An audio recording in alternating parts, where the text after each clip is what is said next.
This is a love letter to St. Louis. My name is Amanda Doyle, and I love exploring all the cool, interesting places that St. Louis neighborhoods have to offer. You know, the kind of place your best friend would take you if you came for the weekend. A little coffee shop you didn't know was there, a cool store where you found just the perfect thing. I've been collecting those kind of experiences in St. Louis for almost 14 years.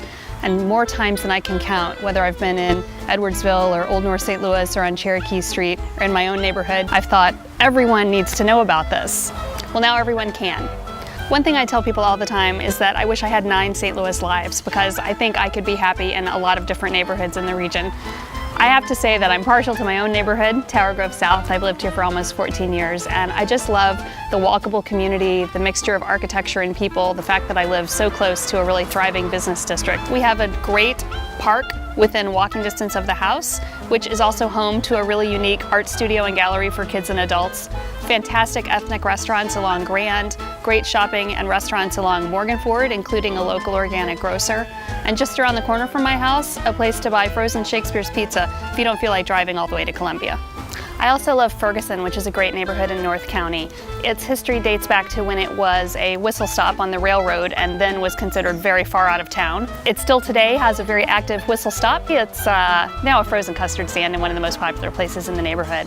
A great brew pub, local brew pub called the Ferguson Brewing Company, and a real community spirit and active outdoor parks and recreation. Just down the road from Ferguson in Normandy is a great secret spot that all St. Louisans should discover called Afro World, and it's a store that specializes in cultural and heritage gifts for people of color from all over the world. Further south is another corner of the city that's one of my favorites.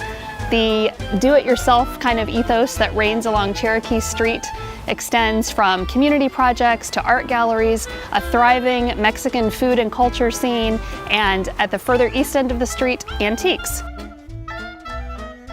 I love this city. This is just the tip of the iceberg of what you'll find in the book. You're gonna have so much fun exploring St. Louis neighborhoods. I'm jealous I can't be with you.